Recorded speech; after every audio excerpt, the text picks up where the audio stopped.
मैं गाँव हूँ। मैं वही गाँव हूँ जिस पर यह आरोप है कि यहाँ रहोगे तो भूखे मर जाओगे। मैं वही गाँव हूँ जिस पर आरोप है कि यहाँ शिक्षा रहती है। मैं वही गाँव हूँ जिस पर असभ्यता और जाहिल गंवार का भी आरोप है। हाँ, मैं वही गाँव हूँ जिस पर आरोप लगाकर मेरे ही बच्चे मुझे छोड़कर दूर बड़े शहरों में चले गए। जब मेरे बच्चे मुझे छोड़कर जाते हैं, मैं रात भर सिसक कर रोता हूँ, फिर भी मरा नहीं।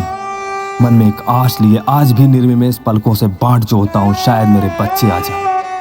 देखने की ललक में सोता भी नहीं हूँ, लेकिन हाय, जो जहां गया वहीं का हो गया। मैं पूछना चाहता हूँ अपने उन सभी बच्चों से, क्या मेरी इस दुर्दशा के जिम्मेदार तुम नहीं हो? अरे मैंने तो तुम्हें कमाने के लिए शहर भेजा था और तुम मुझे छोड़ शहर के ही हो गए। मेरा हक कहाँ है?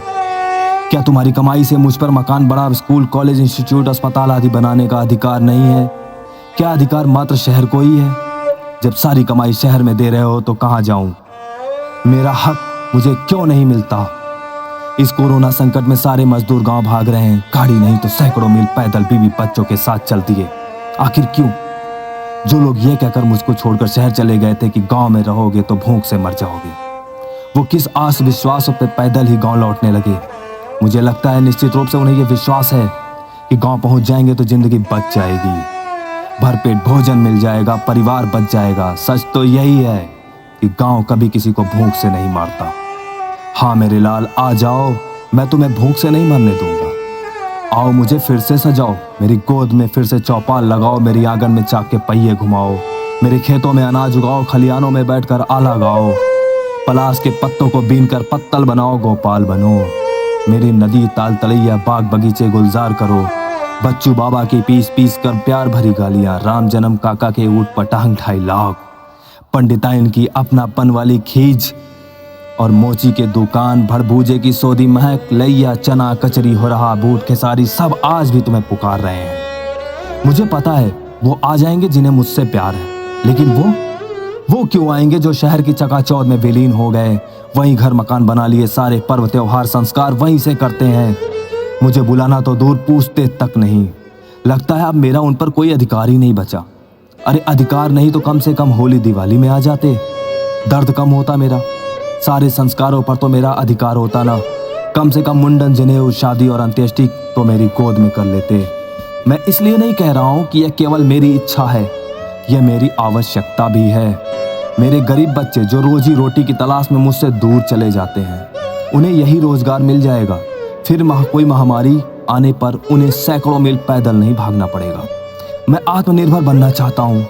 मैं अपनी बच्चों को शहरों की अपेक्षा उत्तम शिक्षित और संस्कारित कर सकता हूँ। मैं बहुतों को यही रोजी रोटी भी दे सकता हूँ। मैं तनाव भी कम करने का कारगर उपाय हूँ। मैं प्रकृति की गोद में जीने का प्रबंध कर सकता हूँ। मैं सब कुछ कर सकता हूँ मेरे लाल। बस तू समय समय पर आया कर मेरे पास। अपने बीवी बच्चों को मेरी गोद में डालकर निश्चिंत हो जा। दुनिया की कृत्रिमता को त्याग दे। फ्रीज का नहीं, घड़े का पानी पी। त्योहारों समारोह में पत्तलों में खाने और कुल्हड़ों में पीने की आदत डाल। अपने मोची के जूते और दर्जी के सिरे कपड़े पर इतराने की आदत डाल।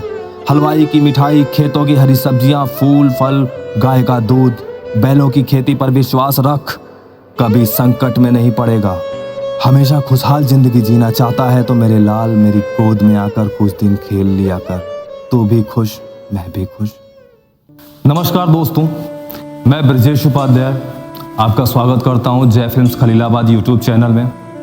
एक गांव अपनी मार्मिक दशा को कैसे बयान करता है, उसकी क्या वेदनाएं हैं। जो लोग वहां से चले जाते हैं, क्या गांव उनको भूल जाता है? हमने इस चैनल पे इस कहानी के माध्यम से यही दर्शाने की कोशिश की है। अगर आपको ये कहानी अच्छी लगी हो तो इसे ज़्यादा से ज़्यादा शेयर करें। हमारे YouTube चैनल जय फिल्म्स खलीलाबाद को सब्सक्राइब करना ना भूलें।